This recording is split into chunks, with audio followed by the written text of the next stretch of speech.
नमस्कार व्यूअर्स, मैं हूं अमीश देवगन। रात के 9 बजने को हैं और आप देख रहे हैं सर्वश्रेष्ठ प्राइम टाइम डिबेट शो टक्कर। राहुल गांधी समेत कांग्रेस के कई नेता दूसरे देशों को वैक्सीन देने पर सवाल उठा चुके हैं, लेकिन अब शशि थरूर अपने और पार्टी के स्टैंड से पलट गए हैं। वो कह रहे हैं कि 91 देशों में वैक्सीन की भारी दिक्कत है। ऐसे में विश्व गुरु बनने की तैयारी में लगी मोदी सरकार को शर्म से अपना सिर झुका लेना चाहिए।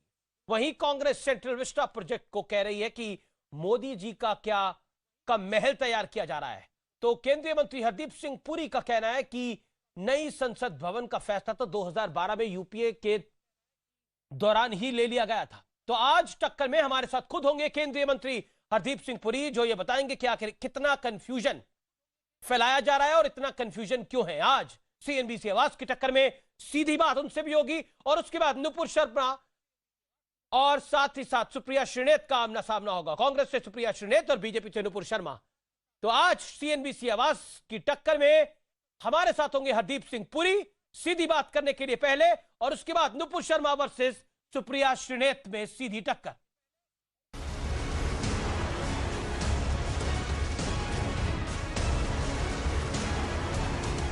जनवरी से लेकर मार्च तक 6 करोड़ एक्सपोर्ट हुई हैं हमारे हिंदुस्तान से वैक्सीन।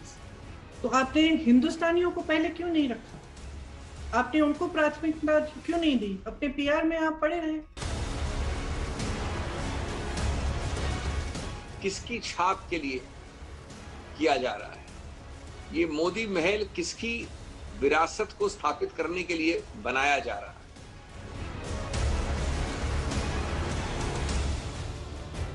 क्या कोरोना वैक्सीन पर कांग्रेस ने यू टर्न ले लिया है, या कांग्रेस इसे लेकर कंफ्यूज है, या फिर वैक्सीन के बहाने कांग्रेस देश में भ्रम फैला रही है? इस सवाल पर बहस जरूरी है, क्योंकि WHO ने अपनी एक रिपोर्ट में कहा, वैक्सीन एक्सपोर्ट पर बैन लगाने के भारत के फैसले से सीरम इंस्टीट्यूट पर निर्भर 91 देशों में गंभीर असर पड़ा है। इस रिपोर्ट के बाद कांग्रेस के बड़े नेता और राहुल गांधी के करीबी शशि थरूर ने ट्वीट किया, जब WHO की सीनियर अधिकारी कह रही हैं कि वैक्सीन एक्सपोर्ट बैन के भारत के फैसले से 91 देशों पर बुरा असर पड़ा है, तो ऐसे में विश्व गुरु बनने वाली सरकार को अपना सिर शर्म से झुका लेना चाहिए। सवाल है कि क्या कांग्रेस वैक्सीन का एक्सपोर्ट फिर से शुरू करवाना चाहती है? वैसे यही शशि थरूर कुछ दिन पहले ट्वीट कर रहे थे कि मोदी जी, आपने हमारे बच्चों की वैक्सीन विदेश क्यों भेज दी? और सिर्फ शशि थरूर ही क्यों, राहुल गांधी समेत कांग्रेस के तमाम दिग्गज वैक्सीन एक्सपोर्ट पर सवाल उठा रहे थे। अलग अलग देशों को हमने वैक्सीन दिया, वैक्सीन डिप्लोमेसी कर रहे हैं, हिंदुस्तान का नाम रोशन हो गया। आपने वैक्सीन एक्सपोर्ट की। आज स्थिति क्या है? हिंदुस्तान के 3% को आपने वैक्सीन दी। लेकिन मुद्दा सिर्फ वैक्सीन का नहीं है। नए संसद भवन का निर्माण, प्रधानमंत्री और उपराष्ट्रपति के नए आवास और मंत्रालयों के लिए दफ्तरों के निर्माण से जुड़े सेंट्रल विस्टा प्रोजेक्ट को मोदी का महल बताने वाली कांग्रेस इस मुद्दे पर भी घिर गई। एक तरफ दिल्ली हाई कोर्ट ने सेंट्रल विस्टा प्रोजेक्ट पर रोक लगाने वाली याचिका खारिज कर दी है, तो दूसरी तरफ केंद्रीय मंत्री हरदीप पुरी ने दावा किया है कि 2012 में मीरा कुमार के लोकसभा अध्यक्ष रहते ही नई संसद भवन का फैसला ले लिया गया था। तो सवाल है कि क्या कांग्रेस सियासी फायदे के लिए भ्रम फैला रही है? आज इसी पर होगी सबसे बड़ी बहस। वैक्सीन से सेंट्रल विस्टा तक कांग्रेस का भ्रम तंत्र। और मेरे साथ इस समय मौजूद हैं केंद्रीय मंत्री हरदीप सिंह पुरी। यह संवाद बड़ा महत्वपूर्ण है। सेंट्रल विस्टा से लेकर वैक्सीन तक बहुत सी बातें कही जा रही हैं। आज हर सवाल पर बेबाक जवाब देंगे हरदीप सिंह पुरी। पुरी साहब, आपका न्यूज 18 नेटवर्क पर स्वागत है। मेरा पहला सवाल यह है कि आखिरकार सेंट्रल विस्टा को लेकर इतना कंफ्यूजन क्यों फैलाया जा रहा है? हालांकि हाईकोर्ट का डिसीजन आ गया है, सेंट्रल विस्टा को पीएम मोदी का महल बताया गया। क्या कहना चाहते हैं? कंफ्यूजन कांग्रेस फैला रही है या फिर आप समझा नहीं पा रहे, यानी आपकी सरकार समझा नहीं पा रही? देखिए, जब भी कोई फॉल्स नैरेटिव क्रिएट करने की कोई कोशिश करता है जी, तो उसका असर थोड़ी ही देर रहता है। सेंट्रल विस्टा और सेंट्रल विस्टा एवेन्यू में भी इन लोगों को अंतर नहीं मालूम। अभी सेंट्रल विस्टा जो ओवरऑल प्रोजेक्ट है उसमें सिर्फ हम 2 कंपोनेंट्स पे काम कर रहे हैं। एक है नई parliament building which is required, क्योंकि 2022 में हम अपनी 75th एनिवर्सरी सेलिब्रेट करेंगे एज एन इंडिपेंडेंट कंट्री। और जो सेंट्रल विस्टा एवेन्यू है, जो राजपथ का एरिया है इंडिया गेट के पास, उसकी एक्सपेंशन के लिए जो एक छोटा सा 400 करोड़ का प्रोजेक्ट है, उसको हमने तैयार करना है अगले साल की 26 जनवरी परेड के लिए। अच्छा, जो कांग्रेस के कुछ नेता लोग हैं, मैं एक पर्टिकुलर युवा नेता है उनके यहां, अब राहुल गांधी का जिक्र कर रहे हैं, वो तो बार बार कई दिनों से कहे जा रहे हैं कि ये मोदी का महल। हाँ, मोदी महल ऐसा है कि वो कह रहे हैं मोदी महल बन रहा है 13,400 करोड़ का। जी जी, राहुल जी को शायद जानकारी नहीं है कि जो टोटल प्रोजेक्ट है, जिसमें 10 बड़ी सरकारी सेंट्रल सेक्रेटेरिएट के बिल्डिंग्स होंगी, नई पार्लियामेंट बिल्डिंग होगी, जिसमें नया Indira Gandhi national centre for performing art होगा, जिसमें एक नया कॉन्फ्रेंस सेंटर बनेगा, उपराष्ट्रपति जी के लिए एक आवास बनेगा, प्रधानमंत्री जी के लिए आवास बनेगा। उस सारे कॉम्प्लेक्स पे जो खर्चा है वो भी शायद 13,400 करोड़ नहीं हुआ। देखिए, कांग्रेस कह रही है कि आज के समय ये में 13,400 करोड़ का जो आंकड़ा जी, है, जी जी सर, इन्होंने किसी डॉक्यूमेंट से लिया, which is the cost of the overall project. ये 2012 में कांग्रेस पार्टी ने कहा था, जो उस समय स्पीकर थी, कि हमें एक नई पार्लियामेंट चाहिए। तो क्या ये नई पार्लियामेंट मोदी महल होगा? ये जो सरकार की बिल्डिंग्स बन रही है, 10 सेंट्रल सेक्रेटेरिएट एवन, जिसमें 51 भारत सरकार की गवर्नमेंट डिपार्टमेंट्स होगी, क्या मोदी महल है? ये कोई 60 हमारे विद्वान हैं, पढ़े लिखे, लेकिन उनका कहना है कि अभी prime minister house, vice president house बनाने की आवश्यकता क्या है? अभी तो कोविड से लड़ाई लड़नी चाहिए देश को वैक्सीन चाहिए। ये सेंट्रल विस्टा बना रहे हैं, इनकी प्रायोरिटीज अलग है, ये कहना है, उनका आरोप है ये। देखिए, पार्लियामेंट बिल्डिंग अभी बन रही है सिर्फ, और पार्लियामेंट बिल्डिंग इसलिए बन रही है कि हम नहीं चाहते कि अगले साल जब हम 75th एनिवर्सरी सेलिब्रेट करेंगे, ये पार्लियामेंट जो बिल्डिंग है गिर जाए। ये तो कांग्रेस पार्टी ने काम शुरू किया था 2012 में, और ये सेंट्रल विस्टा प्रोजेक्ट तो कोविड की महामारी के आने से पहले भी अप्रूव हुई है, सितंबर 2019 में अप्रूव हुई है। तो मैं आपसे यही विनती करूंगा कि ये राहुल गांधी जी जो कहती है, इस पर फैक्ट चेक करवाएं, क्यों इनको शायद खुद इन चीजों के बारे में जानकारी नहीं है, या वो कोशिश करते हैं। पर मैं समझता हूं, परसों जब मैंने एक प्रेस कॉन्फ्रेंस की सेंट्रल विस्टा पे, जी। उसके बाद जो मेरे को रिएक्शन मिल रहे हैं, इनके जो डुप्लिसिटस टॉक है और मूर्खता की बातें करते हैं, उस पे लोगों को जानकारी, काफी क्लैरिफिकेशन मिल गई है। पुरी साहब, मैं आपसे एक सवाल पूछना चाहता हूं, क्योंकि राहुल गांधी ने तो बहुत सारी बातें कही हैं। राहुल गांधी ने बोला है कि central Vista project is the criminal wastage. Rahul Gandhi कहते हैं कि अपनी एरोगेंस की वजह से ये सरकार जो है वो अंधी हो चुकी है। ये तमाम वो बातें वो कह रहे हैं। क्या आपको लगता है वो एक परसेप्शन आपकी सरकार के खिलाफ क्रिएट करना चाहते हैं कि आपका लोगों पे ध्यान नहीं है, आपका सिर्फ और सिर्फ अपने पे ध्यान है? ये नैरेटिव वो बिल्ड ऑन कर रहे हैं। भाई साहब, ऐसा है, राहुल गांधी जी पे जितनी हम टिप्पणी दें, कम दें, वो ज्यादा अच्छी होगी। आई थिंक ये और इनके कॉलीग्स हैं कांग्रेस पार्टी में, शशि थरूर जी एक दिन कहते हैं कि आप वैक्सीन एक भी एक्सपोर्ट नहीं करो, कल उन्होंने बयान दे दिया कि शर्म की बात है कि आपने वैक्सीन एक्सपोर्ट नहीं की, 90 देशों का इसका हानि होगी इससे। तो अभी उनको ये पहले पता करना चाहिए कि ये प्रोजेक्ट है क्या, इसका हेल्थ बजट के साथ कोई लेन देन नहीं है। जो हमारा हेल्थ बजट है उसमें 35,000 करोड़ ऑलरेडी वैक्सीन के लिए हमने प्रोविजन किया हुआ है, और ये जो खर्चा हो रहा है ये सिर्फ 1300 करोड़ है। मैं आपको एग्जैक्ट आंकड़े दे दूं, नई पार्लियामेंट बनेगी 862 करोड़ के लिए, वो टेंडर्ड कॉस्ट है 862 करोड़। और सेंट्रल विस्टा एवेन्यू जो बनेगी वो बनेगी 477 करोड़ में, टोटल मिलाकर 1300 करोड़ से कम है। और ये राहुल गांधी जी के जो साथी हैं जो महाराष्ट्र में मुंबई शहर में एक एमएलए के लिए हॉस्टल बना रहे हैं, वही खर्चा 900 है। तो मुझे तो इनकी बातों में कोई 900 करोड़ अकल की वो नजर नहीं आती। और मुझे लगता है कि जैसे अब हम लोग इस पे क्लैरिफिकेशन दे दें, आपने बोला कि शायद हमारी तरफ से इस बात को समझाने में कमी रही है, बिल्कुल नहीं रही।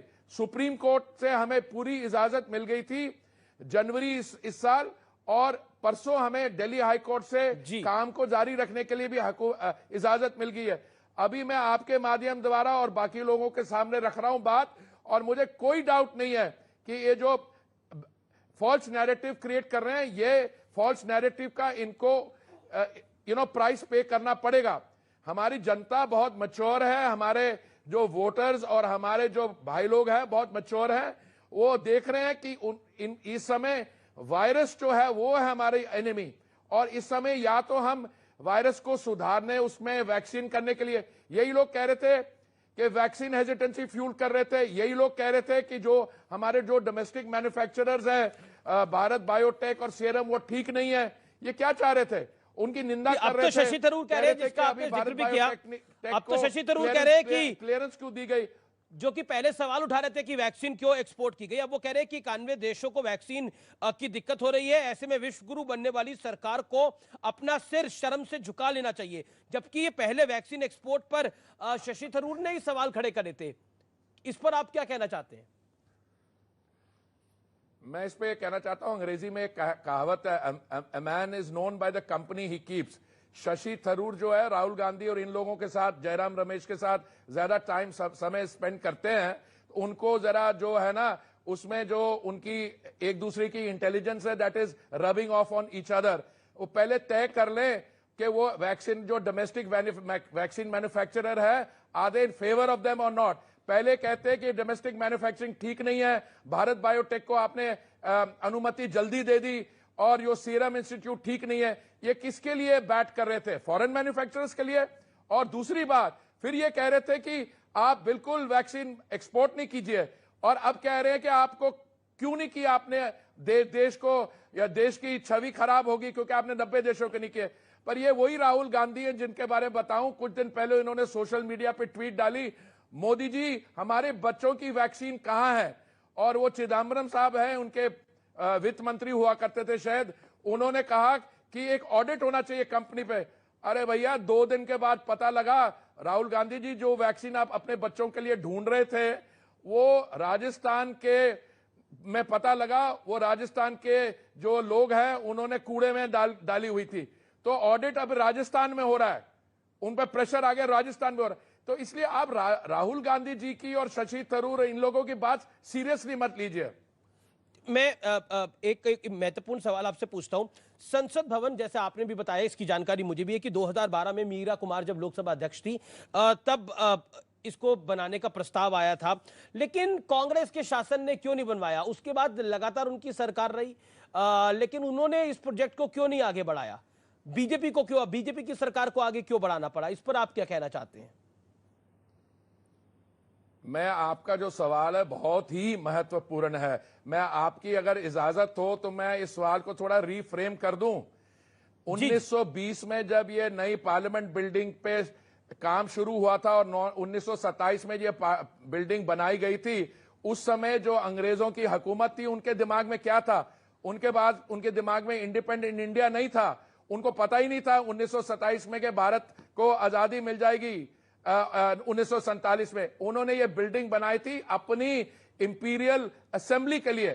तो पहला सवाल है कि 1947 के बाद कई साल से ये चर्चा हो रही है, उन्होंने कांग्रेस पार्टी ने क्यों नहीं किया? ये सेंट्रल विस्टा पे काम हमें इसलिए करना पड़ रहा है क्योंकि जो पार्टी सत्ता में थी 70 वर्ष के करीब, this is a monumental testimony to their incompetence. जो काम उनको करना चाहिए था उन्होंने नहीं किया 70 साल, इसलिए मोदी जी की सरकार को करना पड़ रहा है। और 2012 में सिर्फ मीरा कुमार जी के सचिव ने चिट्ठी नहीं लिखी, और ये जो उनके दूसरे मित्र हैं जयराम रमेश, उन्होंने भी एक ऑपेड लिखा था हिंदू अखबार में जो चेन्नई से छपता है कि this present parliament building is non functional, we must have a new parliament building. तो 2012 में इन्होंने काम शुरू नहीं किया, 2014 में हमारी सरकार आई, और जैसे आपको पता है मोदी जी की सरकार जो एक बारी प्रोजेक्ट ले लेते हैं उसको कर दिखाते हैं, और ये नई पार्लियामेंट बिल्डिंग 22 महीने में आपको नई बनवा के देंगे। मोदी जी की डायरेक्शंस बिल्कुल क्लियर है, और अगला 2022 का जो विंटर सेशन पार्लियामेंट का है, where we will celebrate the 75th anniversary of our independence, it will be held in the new building. नहीं, लेकिन अभिषेक मनु सिंघवी ने कहा, उन्होंने एक प्रेस कॉन्फ्रेंस करी, एक बयान दिया, उन्होंने बोला कि ये किसकी विरासत को आगे ले जाने की कोशिश है। उनका इशारा, उनका निशाना नरेंद्र मोदी की तरफ था। उन्होंने बोला कि जो कुछ पंडित नेहरू, जो कुछ महात्मा गांधी करके गए हैं, जो कुछ सरदार वल्लभ भाई पटेल भी करके गए हैं, उनका इशारा इस तरफ था, उसको मिटाने की कोशिश है, हर चीज पे मोदी जी का नाम हो। इशारा उनका ये था। देखिए अभी तो मोदी जी का नाम सेंट्रल विस्टा पे कहीं नहीं, जो मोदी जी की नहीं, जो आवास बन रहा है it be the prime ministers residence, जो भी वहां पे डेमोक्रेटिकली इलेक्टेड प्राइम मिनिस्टर आएगा वो, and this is in sharp contract Congress party का। देखिए जब पंडित जी जहां रहते थे 3 मूर्ति बिल्डिंग में, उसको आपने एक म्यूजियम बना दिया, उसके बाद जो इंदिरा जी जो रहती थी उसको मेमोरियल बना दिया। देखिए ये जो वैल्यू सिस्टम और परंपरा है कांग्रेस पार्टी के, निशाना जो भी करें, हमारी जो भी योजनाएं हैं, प्रधानमंत्री आवास योजना, वो कोई नरेंद्र मोदी योजना नहीं है। उनकी जो प्रधानमंत्री आवास योजना थी उसका नाम था Jawaharlal Nehru urban renewal mission, और उसके बाद राजीव गांधी। अब दिल्ली शहर में आप चलिए, जहां पे मैं रहता हूं, अगर मेरे अपने घर से निकल के हवाई अड्डा जाना हो तो कितनी नेहरू गांधी फैमिली के नाम पे स्टेडियम, हवाई अड्डा। तो ये इसको छोड़ दीजिए, कौन क्या प्रेस कॉन्फ्रेंस देगा और क्या बोलेगा, इसका फैसला तो जनता करेगी। जी, मैं अगले पॉइंट पर आता हूं। देखिए पॉलिटिक्स भी बहुत जोरों पर है। वैक्सीन को लेकर और कोविड मैनेजमेंट को लेकर बड़े सारे सवाल खड़े हुए, और उसी के बीच में सेंट्रल विस्टा को भी घुसा दिया गया और बोला गया कि देखिए सरकार का ध्यान ठीक नहीं है। क्या आपको लगता है वैक्सीन को लेकर जो राजनीति हो रही है और वैक्सीन की जो कमी देखने को मिल रही है, उसका खामियाजा सेंट्रल विस्टा प्रोजेक्ट को भुगतना पड़ा, खासतौर पर पब्लिक परसेप्शन के लिहाज से या फिर विपक्ष के लिहाज से? देखिए ऐसा है, विपक्ष का, ऑपोजिशन का काम डेमोक्रेसी में अपोज करना होता है। जो ऑपोजिशंस थॉटफुल होती हैं, जो सोच समझ के काम करती हैं, तो वो तो उसका फायदा उठा सकती है। अगर हमारे में कोई कमी हो तो उस पर बात करें, पर ये वैक्सीन के विषय पे तो कांग्रेस पार्टी की लाइन ही नहीं है। अभी आपने शशि थरूर जी की बात की, जो अप्रैल के महीने में कह रहे थे कोई वैक्सीन एक्सपोर्ट ना करो, और कल उन्होंने बयान दिया है कि आपने क्यों नहीं एक्सपोर्ट की। और उनके जो बिलवड लीडर हैं राहुल गांधी जी, उन्होंने भी यही कहा। उन्होंने पहले कहा ये नहीं वैक्सीन ठीक नहीं है, उनके सारे बयान आए। कई कांग्रेस एमपीज ने कहा कि ये भारत बायोटेक को आपने अनुमति बहुत जल्दी दे दीजिए, अभी तो क्लिनिकल ट्रायल्स कंप्लीट नहीं हुए, और सीरम इंस्टीट्यूट नहीं, और एकदम जब सेकंड वेव आया तो एकदम सबके लिए वैक्सीन दीजिए, सबके लिए। इनमें से कुछ लोग तो हैं, आप इनसे पूछिए, उन्होंने खुद भी वैक्सीनेट करवाया अपने के लिए। कुछ और भी विपक्षी दल थे, उन्होंने कहा कि ये तो बीजेपी की वैक्सीन है। मैंने एक आप जैसी एक शो पे कहा, मैंने कहा आप बीजेपी को क्रेडिट देना चाहते हैं, मुझे उसमें कोई प्रॉब्लम नहीं है, पर ये हमारे मेडिकल साइंटिस्ट हैं, हमारे डॉक्टर्स हैं, हमारी लेबोरेटरीज हैं जिन्होंने ये वैक्सीन बनाई है। आप उनका क्रेडिट बीजेपी को देना चाहें तो दूसरी बात है। अभी ऐसा है कि आपके साथ वैक्सीन के लिए मैंने पहले भी आपसे कहा 35,000 करोड़ रखा हुआ है, और भी चाहिए हो तो दिया जाएगा। अभी आप ही के साथ मेंबर ऑफ पार्लियामेंट है, समाजवादी पार्टी के मेंबर ऑफ पार्लियामेंट हैं एसटी हसन। उन्होंने वो तो एक कदम और आगे चले गए हैं। वो कह रहे हैं कि शरीयत से छेड़छाड़ की वजह से ये सब तूफान आए हैं, कोरोना की महामारी आई है, और अगर ये शरीयत में छेड़छाड़ ना होती, उनसे उनका ताल्लुक है बेसिकली, 3 तलाक ना आता और बाकी चीजें ना होती, तो ये सब दिक्कतें नहीं आती देश के अंदर। देखिए जब एक हम we are the world's largest democracy, we have a prime minister whose dedication, commitment to the विकास and development of India is total, और ये जो पैंडेमिक है ये ग्लोबल पैंडेमिक है। आप उनसे पूछिए जो समाजवादी पार्टी के नेता है जो कह रहे हैं कि महामारी इसलिए आई क्योंकि शरीयत के साथ छेड़ाछाड़ी हुई है। तो कहां शुरू हुई? वुहान में क्या फैक्टर्स थे, कौन सी लेबोरेटरी से निकली, वो कहां यूरोप गई, एटसेट्रा। देखिए, मैं समझता हूं ये क्राइसिस जो आता है, ऐसा पेंडेमिक का क्राइसिस जो वंस इन अ सेंचुरी होता है, हम सबको एक मौका दिया गया है कि या तो हम अकल की बात करें और समाज सेवा करें, या बाकी बेहुदा ऐसी स्टेटमेंट्स करें, लोग भी हम पे हंसेंगे बाद में। तो ये जो इंडिविजुअल हैं समाजवादी पार्टी के, मेंबर ऑफ पार्लियामेंट है नहीं बोलना चाहता समाजवादी पार्टी के, पर उनकी ये जो मेंबर ऑफ पार्लियामेंट है, मैं जानता हूं, उनसे मेरा परिचय है, पर अब वो उनमें क्या मेंटल स्टेट थी उनकी जब उन्होंने ये स्टेटमेंट की, इसका मैं कुछ नहीं करना चाहता। जी बिल्कुल, लेकिन मैं आपसे एक सवाल पूछना चाहता हूं जो बड़ा important, they are all been very well received. Okay, लेकिन एक सवाल है जो बड़ा इंपॉर्टेंट है, क्या वजह है, चाहे ट्रिपल तलाक हो, 370 हो, सीए हो, किसानों का बिल हो, कोविड हो, वैक्सीन हो, इन सब में एक परसेप्शन जो होती है, नैरेटिव जो होता है, वो against Narendra Modi, against BJP क्यों बिल्ड ऑन होता है? What is your view on this? इस पर आपका क्या विचार है? I will give you a very simple view by taking only one of the examples, that is the farm laws. जी, पहले we had rice procurement, and then we had wheat procurement, and there has been record procurement including in states like Punjab and Haryana. पहले क्या झूठ फैलाया जा रहा था कि ये फार्म लॉज लाए जा रहे हैं, एमएसपी बंद हो जाएगी, मंडीज बंद हो जाएंगी और कॉर्पोरेट इंटरेस्ट को ये बेचे जाएंगे। अरे भाई साहब, the producers are getting a higher price, MSP is been record, and the record production and record procurement has taken place in all states, particularly in Punjab and Haryana. I rest my case. बाकी ये CA 370 की बात कर रहे हैं। अब ऐसा है कि ये they look for issues and periodically they exhaust their ability to make sense. And today it's a pity that this kind of talk is coming from within the Congress party, which is fighting an existential crisis. उनको ये clear नहीं है कि whether पारिवारिक control, family control in a democratic party is can be reconciled or not. 2014 के चुनाव और 2019 के चुनाव में दोनों में मिला के 100 से कम सीट आई हैं लोकसभा में इस पार्टी की। लेकिन क्योंकि आप पंजाब की पॉलिटिक्स में इंटरेस्ट भी रखते हैं, you fought Amritsar constituency also, मैं आपसे ये जानना चाहता हूं पंजाब में इस समय जो कुछ हो रहा है उस पर आपका क्या कहना है? क्योंकि वहां पर कांग्रेस में दो धड़े हैं, एक कैप्टन धड़ा है, एक सिद्धू धड़ा है। What is your take on this? No, you see, I came on your interview thinking you wanted to talk about Model Tenancy Act जो आज passed हुई है, and or naturally we have to talk also about you know the Central Vista. बाकी पंजाब में I take a very healthy interest. It is a state to which I belong. और आप सही बोल रहे हैं, मैंने इलेक्शन लड़ी, मेरे को 17 दिन दिए गए and I won 41% of the vote. थोड़ा समय और होता I would have won the election, but उसको छोड़िए. But I'm saying something else. अभी पंजाब में क्या मेन प्रीऑक्यूपेशंस क्या हैं?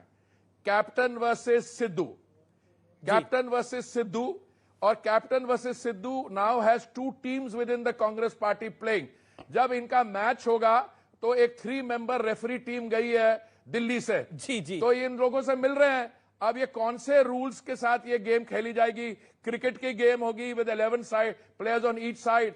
I just wish them the best of luck. और मैं यही कहूंगा कि पंजाब के पॉलिटिशियन जो है, जरा पंजाब का वेलफेयर अपने दिमाग में रखें, और जो कैप्टन साहब थोड़े डिस्ट्रैक्टेड रहते हैं या सिद्धू साहब बयान देते रहते हैं और काला झंडा लगा देते हैं, इसके बारे आप मेरे से क्यों टिप्पणी चाहते हैं? चलिए, हम तो सब सवाल पूछते हैं, लेकिन final word on central Vista, आपका फाइनल वर्ड क्या है देश के लोगों को सेंट्रल विस्टा के ऊपर? देखिए, नवंबर 2021 तक जब सेंट्रल विस्टा एवेन्यू बन जाएगा, तो ये जो पढ़े लिखे मूर्ख हैं, हमारे विद्वान जिन्होंने ओपन लेटर लिखा है, उनको अभी शर्म आ रही है, थोड़ी सी बेवकूफी की स्टेटमेंट करती है।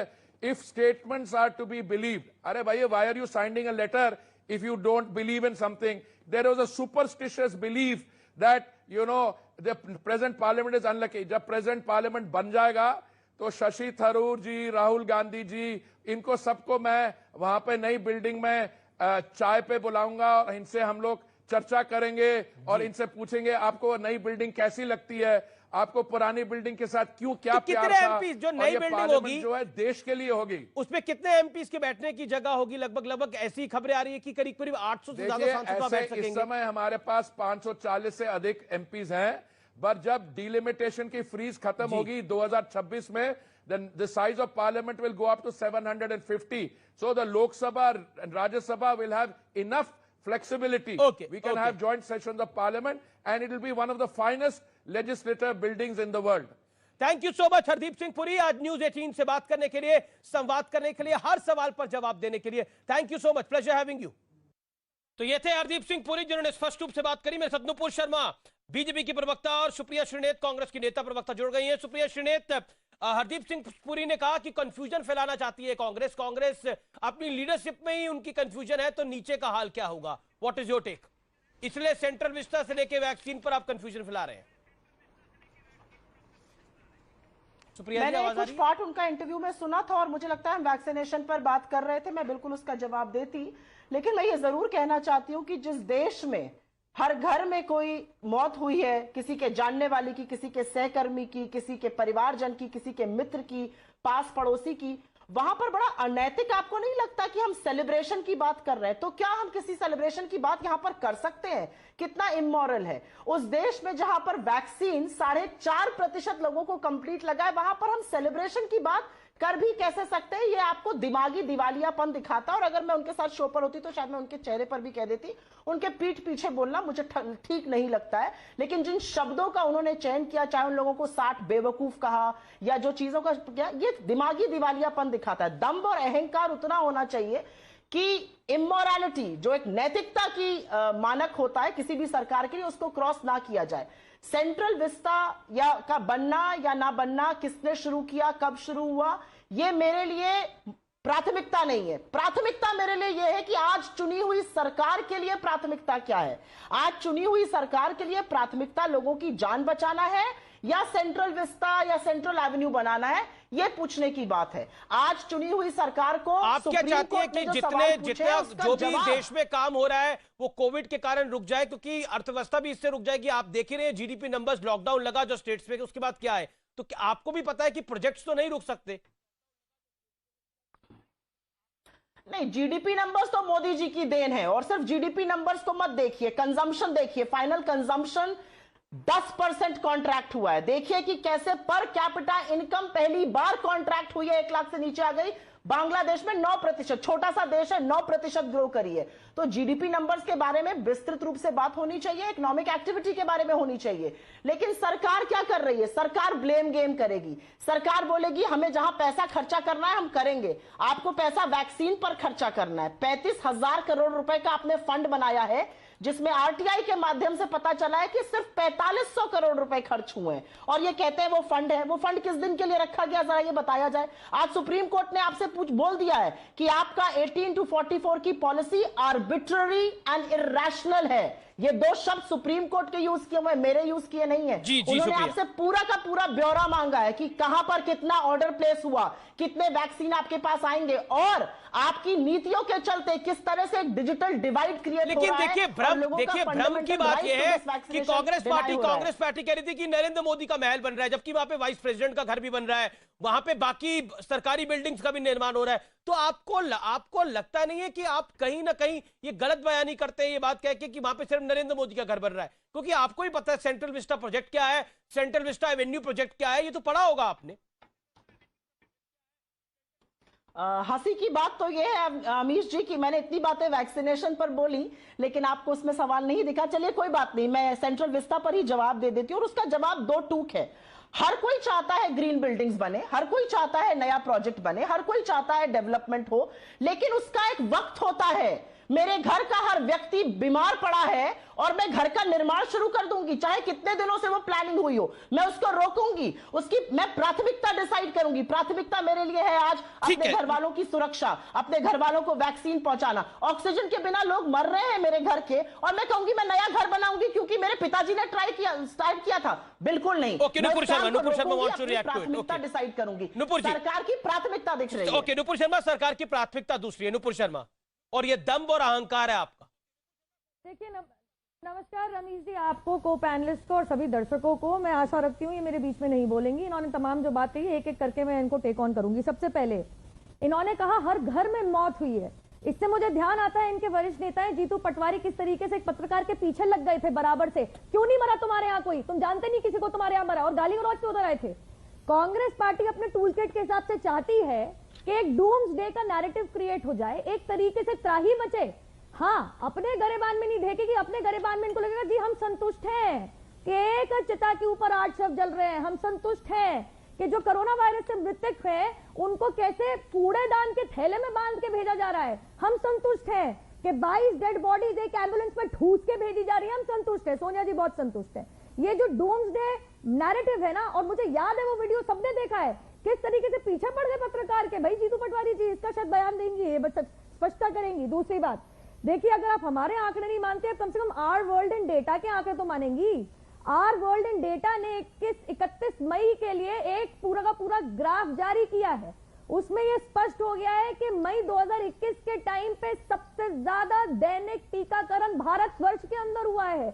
यहां तक कि अमेरिका से भी सबसे ज्यादा अधिक, द फास्टेस्ट वैक्सीनेटिंग कंट्री, सबसे ज्यादा दर से तेजी से वैक्सीनेशन टीकाकरण भारतवर्ष में हो रहा है। इसको आप भी नहीं झुटला सकती कोई। नुपुर मैं आपको टोक रहा हूं। सुप्रिया श्रीनेत ने बोला है कि अगर घर में लोग बीमार हो तो क्या मकान दुकान बनवाया जाता है।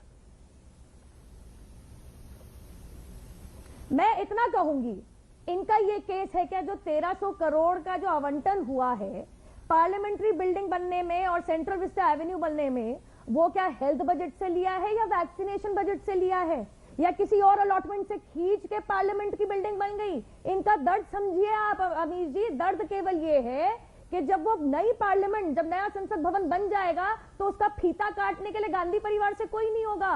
और दूसरा दर्द जो मुझे नजर आ रहा है वो ये है, अरे इतना बड़ा प्रोजेक्ट निकाल दिया, अगले 5 साल में कंप्लीट हो जाएगा, अरे अपनी चोरी कैसी होगी। हर प्रोजेक्ट के अंदर कुछ ना कुछ जेब गरम करना तो कांग्रेस के हर नेता की आदत रही है, ये हम नहीं कह रहे। इसी चक्कर में तो 2014 के चुनाव के अंदर इनका क्या अरसे हुआ था, चाहे वो 2G, 3G, CWG, जीजा जी तमाम है, पूरी रात निकल जाएगी, लेकिन आज वो विषय नहीं है। और मैं कहना चाहूंगी, देखिए जहां तक वैक्सीनेशन, नहीं मैं आगे जब आप वैक्सीनेशन की उन्होंने बात करी, देखिए RTI को टाइम हो गया, 5000 वैक्सीनेशन फंड की बात करी आपने, जब RTI की बात करी उस टाइम से भी 5000 करोड़ खर्च हो गए। अरे लेकिन सुप्रिया जी उसमें कम से कम 23 करोड़ टीके भी तो वितरित हुए हैं। ऐसा तो नहीं है ना आपका इल्जाम कि भैया पैसा कहां गया। हाँ, ये जरूर बताइएगा कि कुछ कांग्रेस और उनके साथियों के द्वारा शासित राज्यों में से 37, 30 ऐसे बड़े परसेंटेजेस के आंकड़े क्यों बाहर निकल रहे हैं कि टीके बर्बाद हुए हैं। अरे एक मेरे सामने तो दैनिक भास्कर का आर्टिकल पड़ा है कि एक जगह में राजस्थान में तो 2500 टीके बर्बाद हो गए। कैसे हुए? 11.5 लाख टीके बर्बाद हो गए राजस्थान के अंदर। तो टीवी का नाटक और जमीन पे सुप्रिया जी जवाब, एक जिंदगी सुप्रिया जी जवाब, इस बात बर्बादी क्यों हो रही है। ओके सुप्रिया जी जवाब। एक हमारे उत्तर प्रदेश में कहावत होती है, हाथ कंगन को आरसी क्या, पढ़े लिखे को फारसी क्या। डेटा को तोड़ना नहीं चाहिए क्योंकि डेटा ही सच बताता है। हमारा डेटा क्या बताता है कि आज, और ये सरकार का आंकड़ा है, ये मेरा आंकड़ा नहीं है, 4 करोड़ 51 लाख लोगों को हिंदुस्तान में 2 डोज लगी है, मतलब 3.3 to 4% ऑफ द पॉपुलेशन को। यूएस ने अपनी आधी पॉपुलेशन को डबल वैक्सीनेट कर लिया है, यूरोप ने कर लिया है, ब्रिटेन ने कर लिया। अब ये कहेंगे हमारी इतनी बड़ी पॉपुलेशन है तो उतनी बड़ी इंतजामी भी होनी चाहिए थी। क्या इंतजाम हुआ था? हमने अपना पहला डोज ऑर्डर कब किया आपको पता है? जनवरी 2021 में। हमने इतना विलंब क्यों किया? बाकी सारे देशों ने, Japan, US, Britain, European union ने 100 करोड़ 150 करोड़ डोज मई से लेके अक्टूबर 2020 तक ऑर्डर कर दी थी। हमने पहली डोज ऑर्डर करी जनवरी में और हमने स्टेट डुओपोली क्रिएट करी, सिर्फ 2 लोगों को ऑर्डर किया। हमने अप्रैल में जाकर कहीं पर स्पुतनिक को परमिशन दी। अब आपको मैं एक आंकड़ा और बता देती हूं, अभी सीरम इंस्टीट्यूट की लेकिन इंटरेस्टिंग तो यह है जब कोवैक्सीन को, एक सेकंड सुप्रिया जी, क्योंकि फैक्ट्स की बात हो रही है, जब कोवैक्सीन को परमिशन मिल रही थी तो कांग्रेस रूल स्टेट्स ही थे जो कह रहे थे हम कोवैक्सीन को नहीं लगवाएंगे। कोवैक्सीन को बिना ट्रायल के परमिशन मिल रही है। ये बयान कांग्रेस के नेताओं द्वारा ही आया। मनीष तिवारी का ये बयान है, सार्वजनिक तौर पर आपने भी पढ़ा और सुना होगा। बताइए ना, तो हर चीज में डबल गेम क्यों? अभी थोड़े दिन पहले शशि थरूर कह रहे थे कि वैक्सीन इंपोर्ट करने की क्या आवश्यकता थी, आज वो कह रहे हैं कि देश को शर्म आनी चाहिए, भारत इंपोर्ट नहीं करा 90 देशों को जिनको जरूरत थी। तो ये डबल गेम क्यों? मैं इधर भी रहूंगा, मैं उधर भी रहूंगा, एक साइड क्यों नहीं खड़े हो? फिर आपके सवाल का जी बोलिए। मैं अपनी बात खत्म करूंगी, फिर आपके सवाल का जवाब जी दूंगी। बताइए। सीरम इंस्टीट्यूट 6 से 7 करोड़ मासिक डोज बना रहा है और वो 9 से 10 करोड़ जुलाई अगस्त तक बना पाएगा। भारत बायोटेक 1 करोड़ से कम अभी बना रहा है और वो इसका रैंप अप जुलाई से अगस्त तक कर पाएगा। 60 लाख से 70 लाख अभी बना रहा है। स्पुतनिक रशिया की, जिसका डॉक्टर रेड्डीज और तमाम 6 लैब उसका करेंगे, वो जुलाई अगस्त तक रैंप अप कर पाएंगे डोमेस्टिक प्रोडक्शन का। कंपल्सरी लाइसेंसिंग जो हम कहते हुए थक गए, जिसमें WTO पर एक स्टैंड था, सुप्रीम कोर्ट में दूसरा स्टैंड था, अंततोगत्वा मिला, अब उस पर कंपल्सरी लाइसेंसिंग हो रही है और उसमें भी टाइम लगेगा जुलाई अगस्त तक। अब आपने शशि थरूर जी की बात करी, अगर शो के पहले आपने उनका बयान देखा होता तो शायद आप मुझसे ये सवाल ना करते, लेकिन चाहिए आपके व्यूअर्स के लिए मैं बता देती हूं। उन्होंने पूरी तरह से कहा है कि हां, हिंदुस्तान को बिल्कुल लोगों को वैक्सीन देनी चाहिए थी, लेकिन जब हिंदुस्तान एक्सपोर्ट कर रहा था तो हमें यह नहीं पता था, क्योंकि सरकार ने तो कभी साझा किया ही नहीं कि अपने लोगों के लिए ही प्रचुर मात्रा में वैक्सीन नहीं है।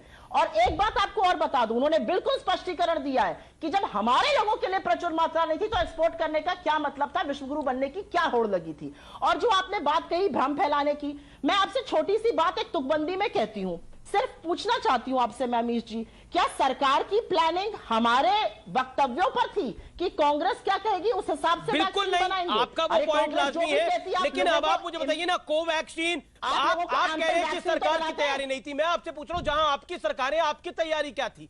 कोवैक्सीन आपकी राज्य सरकारें नहीं ले रही थी, हाँ या ना? कोवैक्सीन जब आई तब बोला गया कि बिना ट्रायल क्या आई है, पूरा कंफ्यूजन फैलाया गया, हाँ या ना? शशि थरूर ने बोला, मनीष जी ने कहा, जवाब दीजिए हाँ या ना, हुआ कि नहीं हुआ? ये बात सत्य पूछ लीजिए, फिर मैं जवाब जी जी जवाब दीजिए, जवाब दीजिए, जवाब दीजिए मैडम, पूरा सवाल पूछ लीजिए। जी जी जवाब दीजिए। सवाल हो गया आपका? हाँ बिल्कुल हो गया, 20 सेकंड में जवाब दीजिए। Thank you, I hope you will not interfere. जी हाँ, मैं जवाब दूंगी। 1 मई से पहले तक सेंट्रल गवर्नमेंट सारी वैक्सीन का कंट्रोल कर रही थी, सारी वैक्सीन का प्रोक्योरमेंट कर रही थी, और अब यह भ्रम फैलाया जा रहा है कि राज्य चाह रहे थे। एक भी राज्य सरकार ने, चाहे वो भाजपा शासित हो, चाहे कांग्रेस शासित हो, चाहे गैर भाजपा और गैर कांग्रेस हो, एक भी राज्य ने ये नहीं कहा। मेरा पॉइंट ये है कि कोवैक्सीन के लिए राज्य सरकारों ने, जो कांग्रेस शासित है, उन्होंने मना करा था, नहीं करा था? There was a push back from the Congress government, that's the point madam. No, absolutely. Yes, there was a pushback. No, that is not the point, Amish. You are not getting the point that I'm making. No, you will let me speak, then I will answer. No, I am letting you speak. Supriya ji, I am letting you speak. But please answer my question also. अब आप मुझे देखिए, महाराष्ट्र के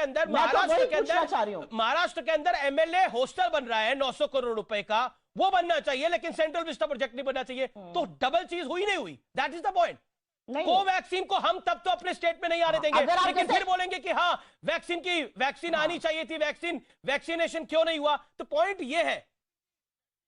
quickly then Nupur, I am coming. इसका जवाब देती हूं जी। आपने महाराष्ट्र कोर्ट किया, आपने छत्तीसगढ़ कोर्ट नहीं किया, जहां पर कैंसिल हो गया प्रोजेक्ट। छत्तीसगढ़ में हमने कहा नहीं, हम कोई प्रोजेक्ट नहीं बनाएंगे, नहीं करेंगे ये काम, क्योंकि अभी वैक्सीनेशन करना लोगों का जरूरत है, हमारे पास जीएसटी के ड्यूज नहीं है, हमारे पास लिमिटेड पैसा है। और आप जो बार बार कह रहे हैं राज्यों ने मना किया, तब फेज 3 ट्रायल नहीं हुआ था, इसलिए कुछ राज्यों ने संकोच दिखाया था, लेकिन क्या हमारे पास दो महीने वैक्सीन पड़ी रही थी, लिया नहीं गया था स्टॉक को? पॉइंट ये है मैडम। नहीं, आप बिल्कुल गलत कह रहे हैं। नहीं, ये आपका पॉइंट हो सकता है, लेकिन जो सच्चाई है वो छुप नहीं सकती कई चीजों से। नहीं, कोई नहीं, देखिए कांग्रेस का स्टैंड जब डबल था और वो डबल स्टैंड एक्सपोज हो रहा है।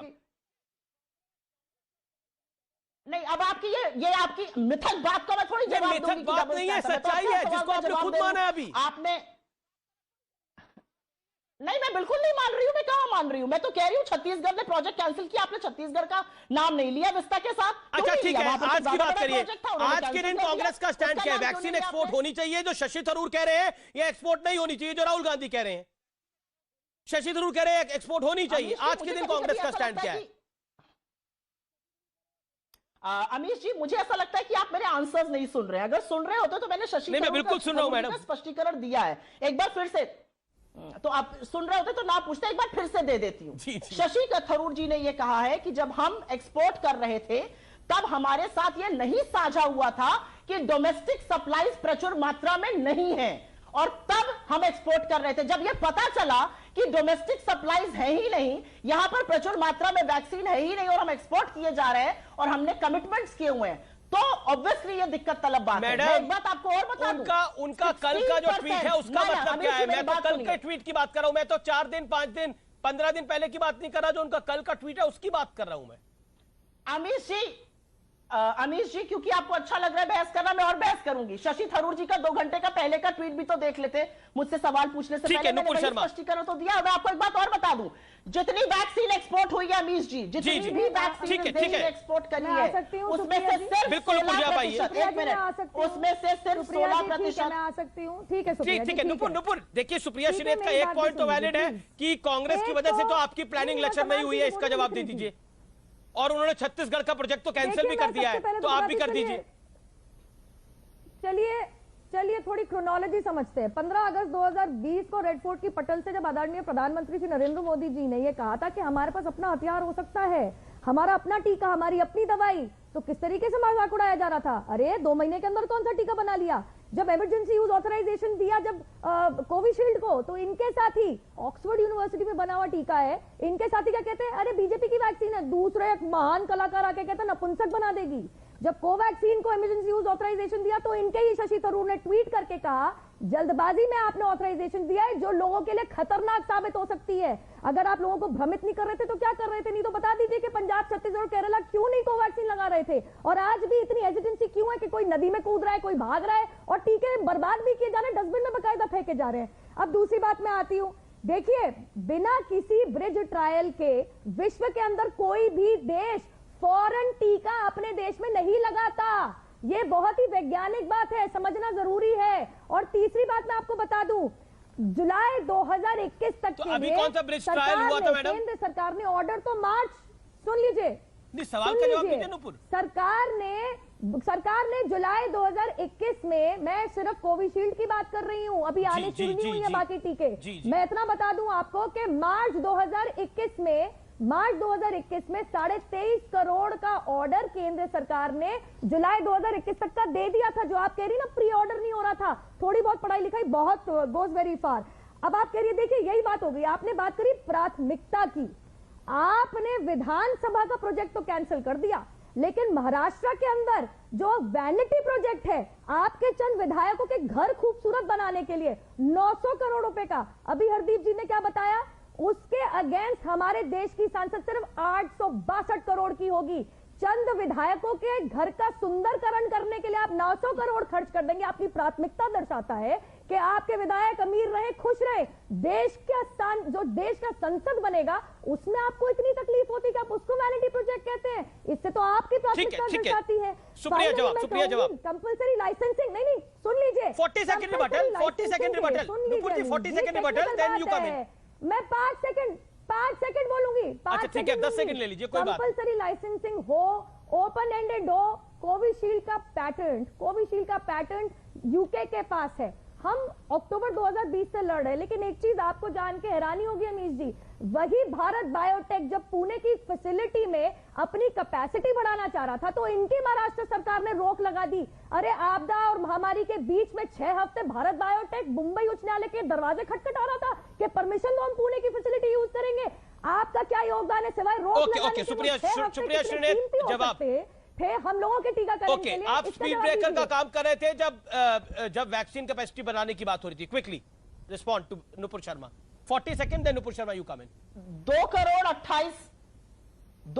नहीं, आप उनको बोलने दीजिए, मैं आराम से बोलूंगी, मुझे 30 सेकंड का टाइम नहीं। मैंने 3 सेकंड का टाइम ही नहीं दिया, मैंने 3 सेकंड का टाइम ही नहीं दिया। I said 40 seconds, make your point. 2 crore 28 lakh लोगों को वैक्सीन लगाकर महाराष्ट्र नंबर 1 पर है। यूपी और बिहार, जहां पर हमारे देश की 1/4 जनता रहती है, वहां पर फर्स्ट डोज मात्र 7% से कम लोगों को लगी है। इसका जवाब लेकिन पूछ लीजिए तो बिलबिलाने लगते हैं ये लोग। मैं तो एक ही बात पूछना चाहती हूं कि पहली डोज जनवरी 2020 तक ऑर्डर क्यों वेट किया गया, किस कारण हमने 2020 तक वेट किया? और अगस्त 2020 में जब प्रधानमंत्री पटल से कह रहे थे रेड फोर्ट की कि हम ये सब करेंगे, तो आपकी वैक्सीन स्ट्रैटेजी क्या थी? ये तो कोई भी व्यक्ति पूछेगा। आज तो सुप्रीम कोर्ट आपसे पूछ रहा है कि आपका आर्बिट्ररी और इर्रेशनल बिहेवियर, आपने राज्य सरकारों पर ठीकरा फोड़ने का काम किया। ये सुप्रीम कोर्ट के शब्द है। सुप्रीम कोर्ट आपसे पूछ रहा है रूरल इंडिया में कितनी पॉपुलेशन वैक्सीनेट हुई है। सुप्रीम कोर्ट आपसे पूछ रहा है कि डेटा दीजिए, आपका डेटा जो है वो डूबियस है। सुप्रीम कोर्ट आपसे पूछ रहा है कि जो एक्सक्लूसिव डिजिटल पोर्टल पर आप कर रहे हैं, इससे डिजिटल डिवाइड क्रिएट हो रही है। जवाब नुपुर शर्मा, जवाब नुपुर शर्मा। और तरीके ढूंढिए। ये सुप्रीम कोर्ट कह रहा है, ये विपक्ष नहीं कह रहा है, ये देश का उच्चतम न्यायालय कह रहा है। देखिए, मैं 3 चीज कहूंगी। जब आपने कहा अमीश जी कंफ्यूज पार्टी, आपने सही कहा। शशि थरूर 12 अप्रैल को कहते हैं हमारे बच्चों की वैक्सीन क्यों दे दी, और 1 जून को कहते हैं वैक्सीन क्यों नहीं भेज रहे। अब ये इनका यही है, जब हम इनको वैक्सीन भेज रहे थे केंद्र सरकार के अधीन, आपको मैं बता दूं वैक्सीन वितरित करने की पॉलिसी सिंपली ये है, जहां संक्रमण का दर ज्यादा, जहां मृत्यु का दर ज्यादा, वहां पे वैक्सीन ज्यादा। हालांकि महाराष्ट्र आधी आबादी का प्रदेश है भैया यूपी के सामने, फिर भी ज्यादातर वैक्सीन आपको वितरित होती है। लेकिन आप खुशी क्यों मना रहे हैं कि भैया 3.25 से 3.5 लाख दिन में टेस्ट हो रहे हैं उत्तर प्रदेश के अंदर, 1300 से 1400 केसेस आ रहे हैं दिन में। आपके यहाँ 15,000 दिन की अभी भी आपके संक्रमण के केसेस आ रहे हैं। आपके अहमदनगर के अंदर 8,000 बच्चे संक्रमित पाए गए हैं, आज के अखबार में न्यूज है। लेकिन आग भी पीठ थपथपा रहे हैं, आपको लगता है सब कुछ खोल दे, और आप लोग बहुत बेहतरीन टीकाकरण कर रहे हैं। वो इसलिए क्योंकि आपसे संक्रमण कंट्रोल नहीं हो रहा महाराष्ट्र में। दूसरी बात देखिए, झारखंड वेस्ट बंगाल ने बाकायदा लिखित में दिया है केंद्र सरकार को, और आपके अरविंद केजरीवाल जी, आपने जो इल्जाम लगाया सुन लीजिए, अरविंद केजरीवाल कैसे होंगे नुपुर जी? लिखित में दिया है, 7 फरवरी को ममता दीदी ने दे दिया है। अरविंद केजरीवाल जी ने अपने वीडियो में कहा है हम लोग तो बहुत बेस्ट परफॉर्मिंग स्टेट है, हमारे को आप छूट दीजिए, हम टीकाकरण का फैसला खुद कर लेंगे। जी। जब आपके quick rebuttal is allowed. Okay Nupur hold on, quick rebuttal. Okay Supriya ji make your point. जवाब नुपुर की बात। एक्चुअली जब कोई उत्तर प्रदेश की बात करता है तो थोड़ा उत्तर प्रदेश की जानकारी होनी चाहिए, मैं वहीं से हूं। उत्तर प्रदेश पूरे विश्व में एक अकेला राज्य है जहां पर नदियों में तैरती बेजुबान लाशें मिल रही हैं। नदियों के तट पर 1.5 किलोमीटर तक दफन लाशें मिल रही हैं, और 2 दिन बाद उसमें से रामनामी खसोटी जा रही है। तो कफन खसोटी का काम तो उत्तर प्रदेश में हो रहा है। जितना कम कहा जाए उतना अच्छा है। उत्तर प्रदेश में वैक्सीन मिक्स किए जाते हैं, रेबीज की दवाई वैक्सीन बना के दे दी जाती है। तो उत्तर प्रदेश की बातें मत करिए, आपको ही निंदा खुद करनी चाहिए उसकी। आप बच्चों के संक्रमण होने की बात करिए, ईश्वर किसी के बच्चे को संक्रमित ना करे। उत्तराखंड में 1000 बच्चे संक्रमित हैं कोरोना से, उसके बारे में क्या कहना है? 3.25 लाख टेस्ट उत्तर प्रदेश में हो रहा है। कौन से आंकड़ों की बात कर रही हैं? उत्तर प्रदेश में RT-PCR भी 40% नहीं हुआ था जब इन्फेक्शन पीक पर था। Last 1 minute. ओके जवाब। गाइडलाइन थी। और 1 मिनट, सिर्फ झारखंड और वेस्ट बंगाल नहीं कह रहा है, गोवा तक ने लिखित में भेजा है और मौखिक रूप से कहा है हमारे पास पैसा नहीं है वैक्सीनेशन करने के लिए, हमारी अर्थव्यवस्था चरमरा चुकी है। ओके जवाब। तो आपका प्रदेश है, इनके बारे में क्या कहना है? सर आंकड़े वर्सेस आंकड़े, अमीश जी मुझे बोलने दीजिए। आंकड़े वर्सेस आंकड़े की लड़ाई तो है नहीं, लेकिन इनकी शायद समझ में आई नहीं। अहमदनगर एक जिला है महाराष्ट्र के अंदर, आप पूरे प्रदेश से उसकी तुलना कैसे कर रही हैं? एक जिले के अंदर 8,000 बच्चे संक्रमित पाए गए और आप कह रहे हैं जी सब कुछ खोल दो। पहले आप उसका जवाब दीजिए। 8,000 बच्चे एक जिले में महाराष्ट्र के अंदर। दूसरी बात सुनिए, देखिए उत्तर प्रदेश एकमात्र पहला प्रदेश भी है जिसकी WHO ने तारीफ कर दी, हार्वर्ड ने तारीफ कर दी। जो मैं बता रही हूँ टेस्ट कहां से हो रहे, अखबार उठाइए, उनमें लिखा है कि मेरे आंकड़े तो है नहीं, ये तो अखबारों में सार्वजनिक है किस तरीके से कंट्रोल किया कोरोना वायरस पैंडेमिक। आप लोग क्या कर रहे हैं? लेकिन एकमात्र राजस्थान प्रदेश भी है जहां पे 25 जिलों के अंदर 14,500 लाशों को 4,000 से कम गिना जाता है। एकमात्र राजस्थान प्रदेश ऐसा भी है कि एक पत्रकार को धमकी दे दी आपके रघु शर्मा नामक मंत्री ने कि उनको ट्वीट करना पड़ गया। एकमात्र राजस्थान प्रदेश ऐसा है जहां पे चूरू जिले में 26% बर्बादी हो रही है टीकों की, जयपुर में 15% और पूरा 25%। ओके तो फिलहाल CNBC आवाज की टक्कर में इतना ही। कोई राजस्थान की बात कर रहा है, कोई उत्तर प्रदेश की बात कर रहा है, कोई कह रहा है आपके राज्य में ये हो रहा है, कोई कह रहा है आपके राज्य में हो रहा है। लेकिन देश की जनता चाहती है कि वो वैक्सीनेट हो जाए, कोरोना यहां से भाग जाए, लेकिन काम धंधा यानी उनका बिजनेस जो है वो चलते रहे, वो महत्वपूर्ण है। ये कह देना कि कोरोना काल के चलते सब कुछ ठप कर देना चाहिए, ये जायज नहीं है, ये देश हित में नहीं है। नमस्कार, आपने CNBC आवाज पर टक्कर को देखा, उसे पसंद किया, धन्यवाद, गुड नाइट, अपना ध्यान रखिए।